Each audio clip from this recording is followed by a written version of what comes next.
Hopefully I'm around it's just taking forever to upload because the battery's low.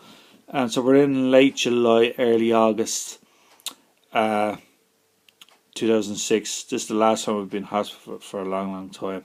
If you could call it hospital, inhospitable more like. The nurse there is just, I mean, she was a staff nurse, but she just had fully qualified. And I remember I was queuing up for painkillers, Brufen as it was called then. It might be ibuprofen is their name for it. I was queuing up for like 20-25 minutes. I don't mind that long to. When I got to the end of when I got to, you've been taken off that drug. I said, what? You've been taken off that drug? I was never told about this. You've been taken, fair enough. I said, I'm in a lot of pain here. My eyes are stinging me. My body's paining me. This is what he said. Lie in the bed. I said nothing, of course, yet again. I was going to say, well, I mean, you went to university to tell me something. A 5-year-old kid could come up with something better. I mean, am I going to lie in the bed and suddenly the pain's going to go out of my eyes and all of my body? I said, of course, I didn't say this, but this is what you're up against. They don't give a damn attitude. That evening, I decided I was going to go home. I had enough of this place yet again. More crap as usual. So I thought I saw my so-called consultant that day by coincidence that day. I said to him, I think, you know what happened, I was released the next day. I think it was the next day I went home. I said, I'm just getting homesick. That's basically what I said. I've had enough. I kind of made a joke out, you know, I'm just homesick. I just want to go home, that's it, you know.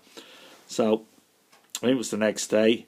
Now there was this African doctor there.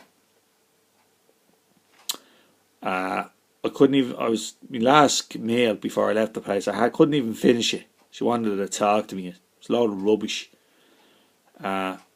Same old rubbish. She was reading, asked me about my political beliefs and racial beliefs rather than my illness, as though I had nothing wrong with me whatsoever.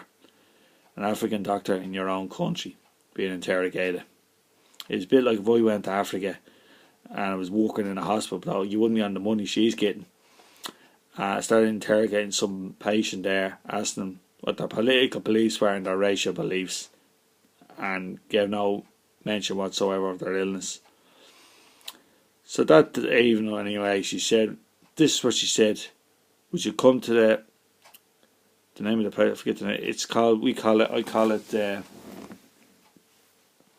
It's a family centre. It's basically the headquarters of the organisation. It's a Dublin females.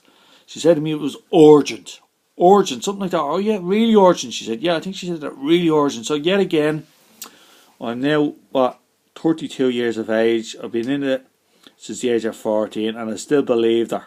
So I told me ma, I think it was actually a week later, we had to get the bus in. I said to me, ma, look, she said it's going to be urgent. I think she's going to actually really do something here. Of course, my mother knew better. My ma said, I don't want to go here. And my ma was spot on. So we got the bus in. The African doctor interviewed me ma, and of course an Irish so-called doctor interviewed me. She was the same. She said, basically your political beliefs, your whatever, and she was correct, and of course you were wrong. And then she said, you seem to have slept all right in there. I said nothing. I was going to say, look, I was only pretending to be asleep there because I didn't want to be bothering those rude nursing staff.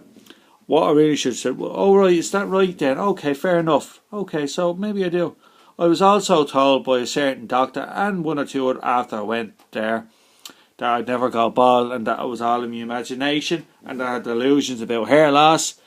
And I was shouting at him, and my mother saw her and she looked at her. So what do you say? But I didn't say that. I should have said it. I've already proved that wrong, haven't I? So there you go. So if you're so correct and everything, you're wrong there. But I didn't say that. She was real. I walked out. I said, forget about it. She said, why isn't this affected her? I said, I was trying to explain to her it's a mad problem. You're wasting your time. I said, forget about it and what. And my mother was getting upset. I could hear my mother in the other room. She was asking me over real private questions about, very, very private questions. What was the birth like? What weight was I?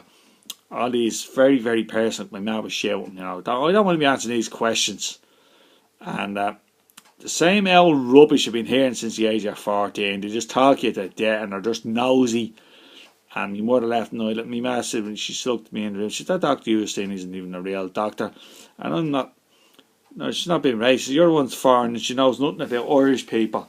And she's just interrogating you. My ma was spot on.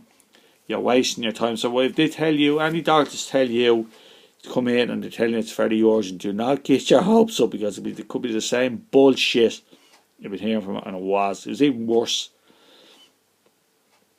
So I left and I decided I wouldn't be coming back. And I was trying to calculate how much sleeping times I had that could keep me going. I worked it out, I could last a couple of years. I actually lasted for about nearly 5, and then it fell apart. 4.5, 5. So what happened then after that? Oh yeah, a few months later, because I was still in my course, this is October, my cousin was ill. Although she's originally from England, she'd been living in Ireland for a few years.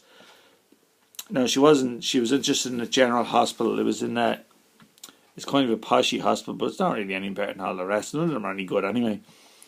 She had to get an operation. It was rare for women because it doesn't. She told me, I can't remember what it was now. It's years ago.